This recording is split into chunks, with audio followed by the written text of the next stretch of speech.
Hello, good morning, everyone, and welcome to day 8 of the MCW Global Youth Fellowship in New York and Vermont in the United States of America.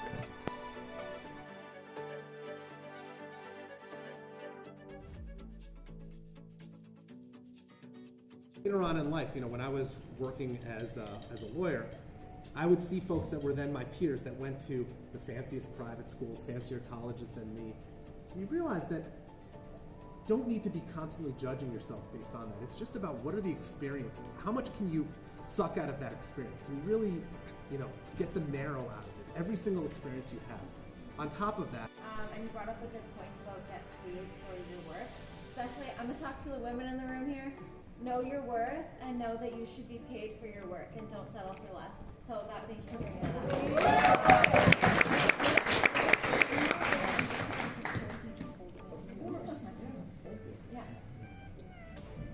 This, I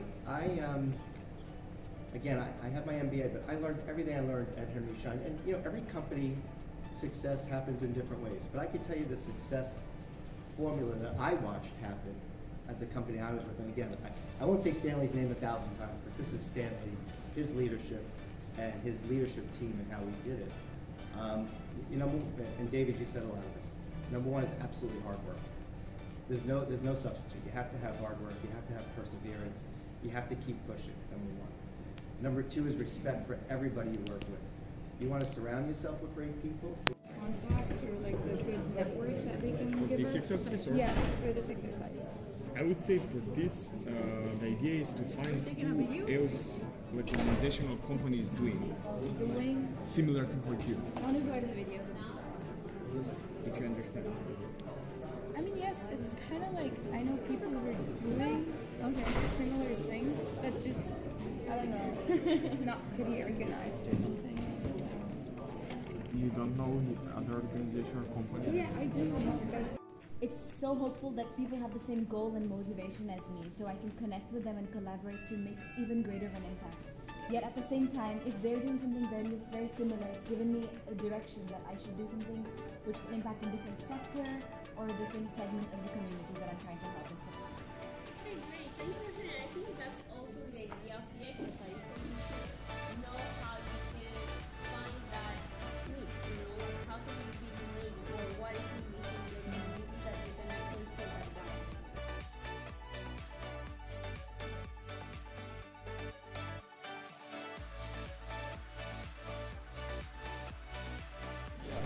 I have a picture.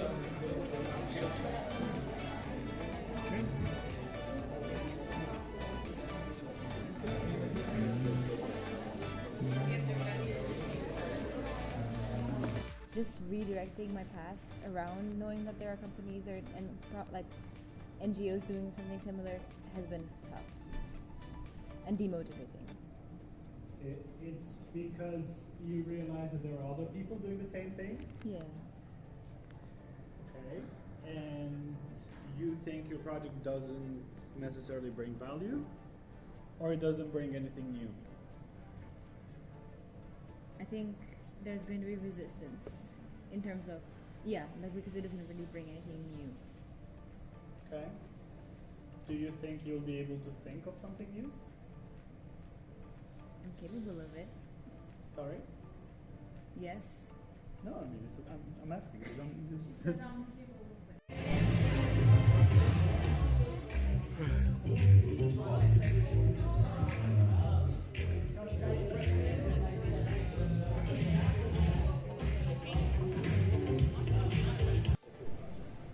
in some parts of your project, you do need partners.